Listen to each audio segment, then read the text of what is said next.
Hoi, bonjour à tous mes chers auditores. Alors comme je te l'ai dit dans un épisode précédent, pendant cette très longue pause de plus d'un an que j'ai fait sur ce podcast-là, j'avais eu pour ambition de sortir un autre podcast plus orienté tout ce qui va être un peu plus management, un peu plus pro on va dire. Mais après coup, finalement, je me suis dit que c'était dommage de repartir de zéro, de me dire que peut-être que toi qui me suivais depuis toutes ces années et qui m'avais suivi ou qui m'avait découvert ou autre, même si j'ai changé de thématique, là où je suis passé d'un côté où j'étais vachement plus développement personnel, pour passer un peu plus sur la gestion du temps et sur là en fait tout ce qui est un peu d'être plus efficace finalement. Après coup, je me suis dit en fait que c'était dommage de te priver de ça et donc du coup, j'avais fait du coup quelques épisodes. C'est pour ça qu'en fait, je vais tout rebasculer du coup sur ce podcast-là. Et donc du coup, je me suis dit aussi que ça pouvait te servir, mine de rien, même si c'est un ton différent, même si c'est pas spécialement la même thématique. Comme je te l'ai dit, maintenant en fait, le but c'est que je sois un peu plus libre. En fait, ça m'a permis de prendre du recul, mais je me suis dit que c'était quand même bien de te mettre la petite dizaine d'épisodes que j'avais enregistrés. Donc du coup, je te laisse avec les premiers épisodes que j'avais enregistrés pour cet autre podcast, ne t'inquiète pas. Mais donc du coup, je me suis dit que ça pourrait quand même te servir. Bonne écoute à toi. Bonjour à toi et bienvenue dans ce nouvel épisode de l'exploitant, des projets plein la tête, des ressources plein les mains. Après avoir parlé de ce que j'entendais par exploitant lors du dernier épisode, j'aimerais continuer un petit peu ma petite disserte du coup du titre de ce podcast. Donc du coup, me penchant aujourd'hui sur le titre projet. Projet, du coup, il peut y avoir deux types de projets. Comme je voudrais pas faire des épisodes trop longs, que je préférais plein de petites capsules, surtout au début. Et je pense que même pour toi aussi, c'est mieux. C'est plus agréable d'entendre des épisodes qui font 5, 10, 15, allez, 20 minutes grand max, plutôt que des trucs qui font 1h30, 2 heures. Donc du coup, voilà, j'ai décidé de commencer par faire plutôt des épisodes un peu plus courts, quasiment sans script, voilà, pour être transparent avec toi dès le début. Euh, voilà, donc en fait, tu as un peu comme ça tous les différents éléments à ta possession. Donc du coup, aujourd'hui, je vais te parler du coup des projets d'un point de vue professionnel. Parce que, comme tu l'as vu, il y a une vocation, on va dire à 50% professionnelle, à 50% personnelle. Même si de base, quand on regarde bien le titre du podcast, ça fait un peu plus professionnel que personnel. En sachant que d'ailleurs, j'en profite pour faire une petit détour d'autopromo. Du coup, j'étais sur Facebook, Insta et je vais être aussi maintenant sur LinkedIn parce que je me dis que ça peut toucher aussi un public pro. Donc du coup, n'hésite pas à aller me chercher là-bas. Donc du coup, en gros, voilà. Donc les projets pro, pardon, qu'est-ce que j'entends par là? Donc en fait, c'est simple, c'est toutes les missions, on va dire les missions avec un général, on va dire annuel ou sur plusieurs années, que toi, si tu es indépendant ou si tu as un poste à responsabilité ou s'il y a des choses que tu veux développer ou si des fois même on te l'impose. Donc du coup, en gros, voilà des choses qu'il faut que tu mettes en place, que tu développes, que tu démocratises par tes propres moyens, avec ce que tu as sous la main pendant des semaines, des mois, voire des années.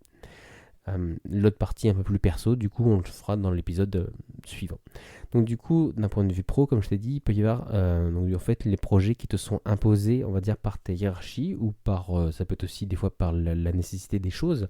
Je ne sais pas si par exemple tu as pas mal de charges, que tu as une petite entreprise ou autre, et tu vas pas avoir le choix en fait comme projet de développer ton chiffre d'affaires, de chercher de nouveaux clients, de devenir plus efficace ou autre. Parce que en fait voilà, c'est le projet tout simplement pour qu'il continue d'y avoir des projets, pour que ça continue à fonctionner. Donc comme je t'ai dit, voilà, ça peut être des fois la société qui l'impose, et ça peut être aussi voilà, ta hiérarchie. Quand c'est la hiérarchie qui l'impose, ou même quand c'est toi, des fois ça peut être aussi des projets, tout va bien, mais tu as envie de te mettre quelque chose pour te développer, pour aller de l'avant, pour grossir ou autre. En fait, c'est toujours la balance de se dire, il faut être optimiste, il faut se dire, faut pas avoir en fait des objectifs, des projets qui sont facilement atteignables, des trucs où en gros en 15 jours c'est fait alors que tu t'es laissé 6 mois. Il faut vraiment que ce soit quelque chose d'ambitieux.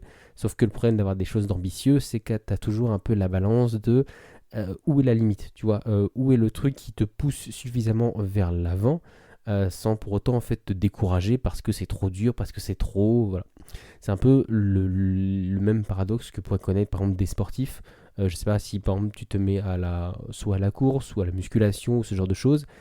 Si tu pourrais te dire, ou par exemple, si tu vas courir ton premier marathon, tu pourrais te dire, je vais mettre un objectif de temps maximum, en fait, je sais pas, je vais le courir en 3 heures, en 3 heures et demie, en 4 heures ou autre. Donc du coup, tu vois, en fait, c'est se mettre un objectif suffisamment ambitieux pour que vraiment tu t'entraînes, que tu sois fier de toi. Si jamais tu dis, je vais faire un marathon en 12 heures ou en 15 heures, en fait, j'ai envie de dire, presque tout le monde qui a à peu près une condition physique un peu de base pourrait réussir. Tu vois, souvent, quand tu écoutes les gens, ils te le mettent, voilà, un objectif de, je sais pas, sous la barre des 3h30, sous la barre des 3 heures, ce genre de choses. Parce que voilà, il faut quelque chose qui soit motivant. C'est tout simplement ça. En fait, sinon, tu t'impliqueras pas dans ton projet. Comme je te dis, voilà, que tu te l'imposes ou qu'on te l'impose, parce que finalement, si la barre est trop haute, si c'est trop dur, en fait, tu vas te démotiver avant même de commencer. Tu vas te dire, c'est impossible, avec les moyens que j'ai. Encore une fois, voilà, c'est pour ça que je t'ai dit que des fois, c'est une discussion que tu peux avoir avec, par exemple, ta hiérarchie. Notamment, je pense, par exemple, au niveau des budgets, parce que forcément, c'est un peu le nerf de la guerre. Donc, du coup, de se dire, voilà, tu m'as laissé tel budget ou je dois atteindre tel budget avec tel moyen. Voilà, est-ce que tu penses que les moyens que j'ai à ma disposition, est-ce qu'ils sont nécessaires? Est-ce qu'il n'en faudrait pas plus? Est-ce qu'il ne me faudrait pas qu'ils soient plus organisés? Est-ce que avant d'augmenter un chiffre d'affaires, il faut pas mieux qu'on soit plus organisé, qu'on fasse de l'investissement, ce genre de choses. Donc en fait voilà, encore une fois, on en parlera du coup des ressources aussi dans les prochains épisodes, mais ça peut être aussi en fait cette question-là. Finalement, le projet, c'est de se dire, est-ce qu'il est réalisable au regard des ressources que j'ai à ma disposition ou que je vais avoir à ma disposition.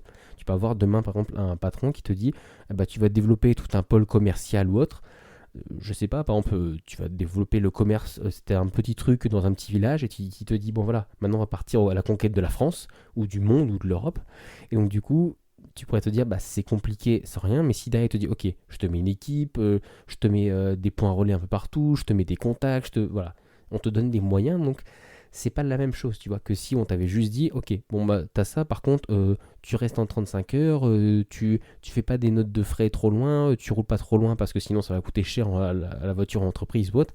Là, tu pourrais dire, en fait, j'ai pas les moyens d'atteindre ces objectifs. J'ai pas les moyens d'atteindre ce projet-là. Et donc, du coup, c'est important d'en discuter au début. Pourquoi c'est important de discuter au début? Quand tu peux en discuter, parce qu'il y a des fois où tu fais juste de ton mieux, comme je t'ai dit, c'est un peu ça, tu fais mieux avec ce que tu as. Des fois, c'est pas la négociation. Si tu es dans une grosse boîte, si tu es dans une grosse structure, c'est un peu de dire, voilà, c'est comme ça et t'as pas le choix parce que voilà, il y a des gens plus hauts ou des enjeux plus hauts que tu maîtrises pas forcément qui te poussent par là. Des fois même, ils se rendent compte que ce projet-là, c'est pas possible. C'est un peu vicieux, c'est qu'en gros, ils te mettent quelque chose de tellement haut, parce qu'en fait, le but, c'est de te driver, d'essayer de te pousser, et finalement, même eux, en fait, ils se rendent compte que, ok, il y a peu de chances que tu y arrives. Si vraiment tu y arrives, ça ferait presque miracle ou autre, mais le but, c'est d'avoir quelque chose qui te pousse vers l'avant. Parce que, notamment, par exemple, dans le milieu de l'entreprise, tu peux pas avoir un projet, tu peux pas avoir un projet tout simplement, que ce soit financier, que ce soit structurel ou autre, tu peux pas avoir un projet qui va vers l'arrière. Tu peux pas dire, d'un point de vue financier, tu peux pas dire, j'ai fait 2 millions cette année, l'année prochaine on fait 1,5 million, sauf si vraiment, voilà, tu te dis, ok, on va faire moins parce que je veux plus m'organiser, parce qu'on perd de l'argent, parce que voilà, ça peut se justifier. Mais par exemple, tu peux pas dire, on est en pleine expansion et demain, on va vendre des terrains ou autre. Sauf si c'est encore une fois dans une logique de, on recule pour mieux sauter. Donc si tu as toujours en fait un projet, ça te pousse toujours vers l'avant et il faut toujours que ça te pousse vers l'avant. C'est pour ça que je te dis qu'il faut que tu aies quelque chose qui soit suffisamment ambitieux. Il faut que tu aies quelque chose, voilà, que tu sois vraiment fier de toi d'avoir réussi à la fin de la journée, tu vois, que tu te dises à la fin de l'année, à la fin du temps qu'on t'a imparti ou que tu t'es imparti, que tu sois vraiment fier de toi, tu vois, de dire, c'était dur. Si par exemple, je sais pas, tu es un peu bricoleur, ça pourrait être de dire, je suis fier de moi si j'ai réussi à monter une étagère qui fait 2 mètres par 3 avec X étagères ou autre. Tu vas être fier de ça. Si ta seule fierté, c'est de dire, j'ai planté un clou dans un mur, un truc comme ça, quelque chose qui a pris vraiment montre en main moins de 10 secondes, tu vois, t'as pas forcément le même truc, le même ressenti que quelque chose où t'as passé des heures, des jours, voire des fois des semaines, où t'as fait des calculs, où t'as pris des mesures, où t'as coupé, où t'as des trucs que t'as peint, que t'as verni ou autre. Donc du coup, je pense que tu comprends exactement ce que je veux dire. Il faut que ton projet, il faut qu'il te nourrisse. Il faut vraiment que ça t'apporte quelque chose. Et pour que ça t'apporte quelque chose, il faut que tu aies un sentiment d'accomplissement.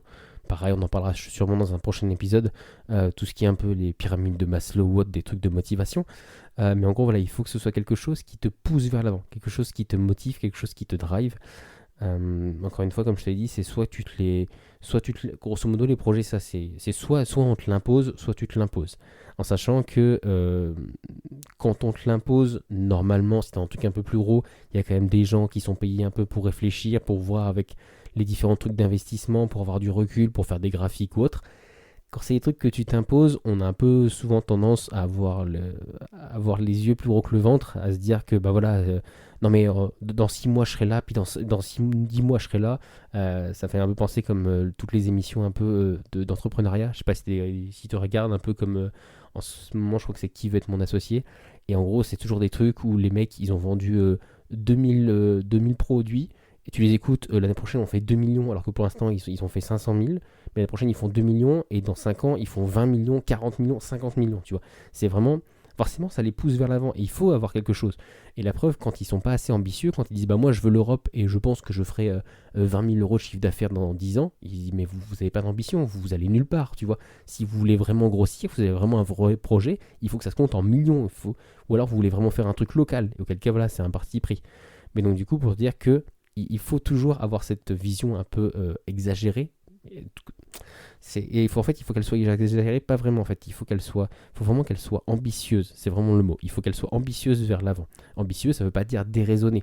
Ça veut pas dire que voilà, il faut que tu dises bah, demain je vais exploser, dans 6 mois ça y est, je suis le leader en Europe alors que j'ai un truc où j'ai 2 employés.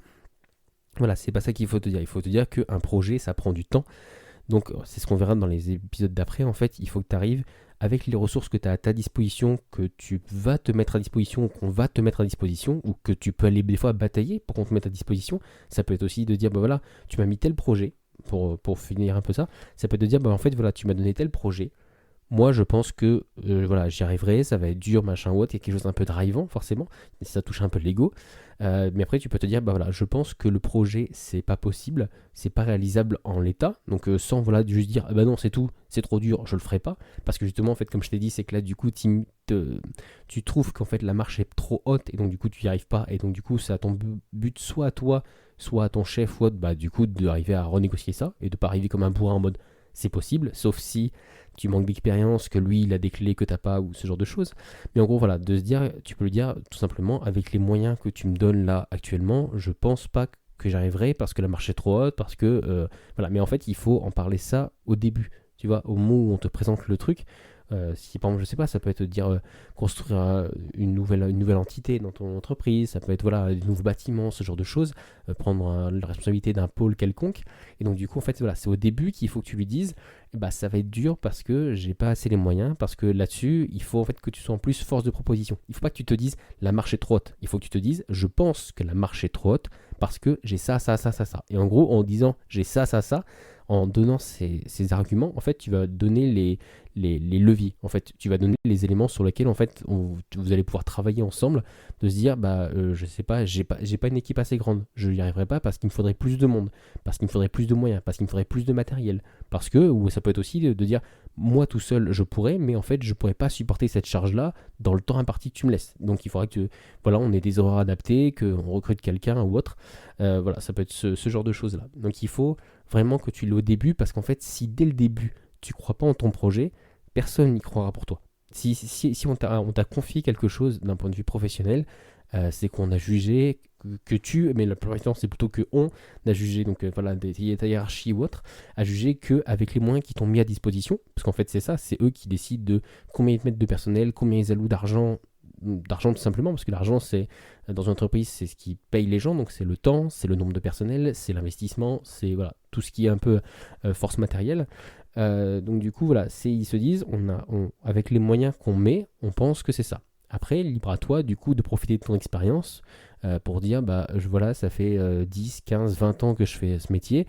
Ce que vous voulez là, c'est une marche trop haute avec ce qu'il y a là. Et en fait, voilà, il ne faut pas juste dire c'est une marche trop haute. Le but, c'est vraiment, comme je t'ai dit déjà, de le faire au début, parce que si tu le fais pas au début, que tu sais dès le début que tu vas dans le mur, c'est une espèce de prophétie autoréalisatrice, tu vas aller dans le mur, parce que du coup, même toi, tu n'y crois pas, alors qui va y croire pour toi?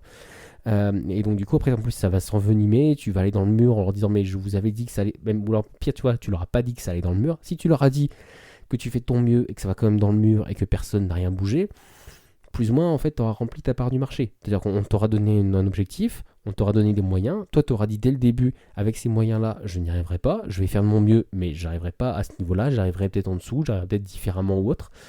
Et donc du coup, au moins, tu auras étalé toutes les choses au début. Mais en fait, comme je t'ai dit, voilà, il faut que tu en parles au début, parce qu'il faut que tu puisses être force de proposition en disant, c'est ces ressources-là. Je ne peux pas y arriver ou je pense pas y arriver ou autre. Parce que la marche est trop haute. Mais pourquoi la marche est trop haute? Il faut que c'est toujours important en fait d'être force de proposition, c'est de se dire la marche est trop haute parce que voilà, il me manque du monde, il me manque des moyens, ou alors des fois ça peut même être tout simplement aussi, pour extrapoler, ça peut être tout simplement c'est pas ma mission. J'ai n'importe quoi, si tu es commercial et que demain on te dit du coup allez, il faut que tu manages des équipes sur le terrain et puis que tu passes de l'investissement et tout ça, tu peux dire mais ok, c'est un beau projet mode, mais c'est pas dans mes missions, je peux pas faire ça en plus du reste. Donc soit on fait évoluer ma mission, soit voilà, je suis plus commercial, je suis responsable d'exploitation, directeur des achats ou autre, soit en fait du coup il faut trouver l'autre personne à qui confier ce projet-là. Donc tu vois, pour te dire que encore une fois, c'est qu'une question de ressources, il faut en parler de ça au début, mais il faut toujours que tu sois force de proposition.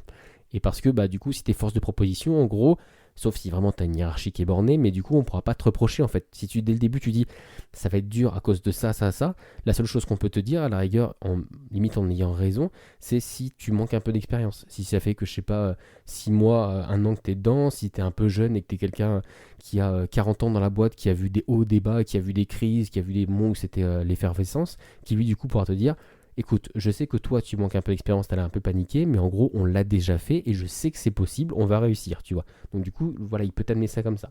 Mais encore une fois, voilà, il faut vraiment toujours que tu sois, je le répète, que tu sois vraiment force de proposition. Et parce que c'est comme ça que tu arriveras à te créer ton projet, à le faire vraiment en accord avec ta hiérarchie ou encore une fois avec toi-même, de se dire voilà, d'avoir quelque chose qui soit cohérent, c'est de se dire ok, avec les moyens que j'ai là, le mieux forcément c'est d'avoir une rétrospective, de dire avec les moyens que j'avais l'année dernière, j'ai fait ça, ça, ça, ça, ça.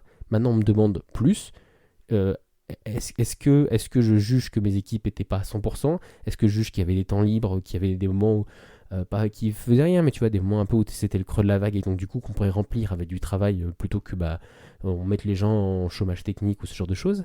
Ou est-ce qu'en fait finalement ça peut être de dire en fait là j'occupe déjà tout le spectre du personnel et des ressources que j'ai déjà disponibles. Si vous voulez continuer à grossir, si vous voulez vous développer, il va m'en falloir plus. J'espère que tu as bien aimé du coup ce nouvel épisode et du coup moi je te dis à bientôt pour un prochain épisode. Ciao.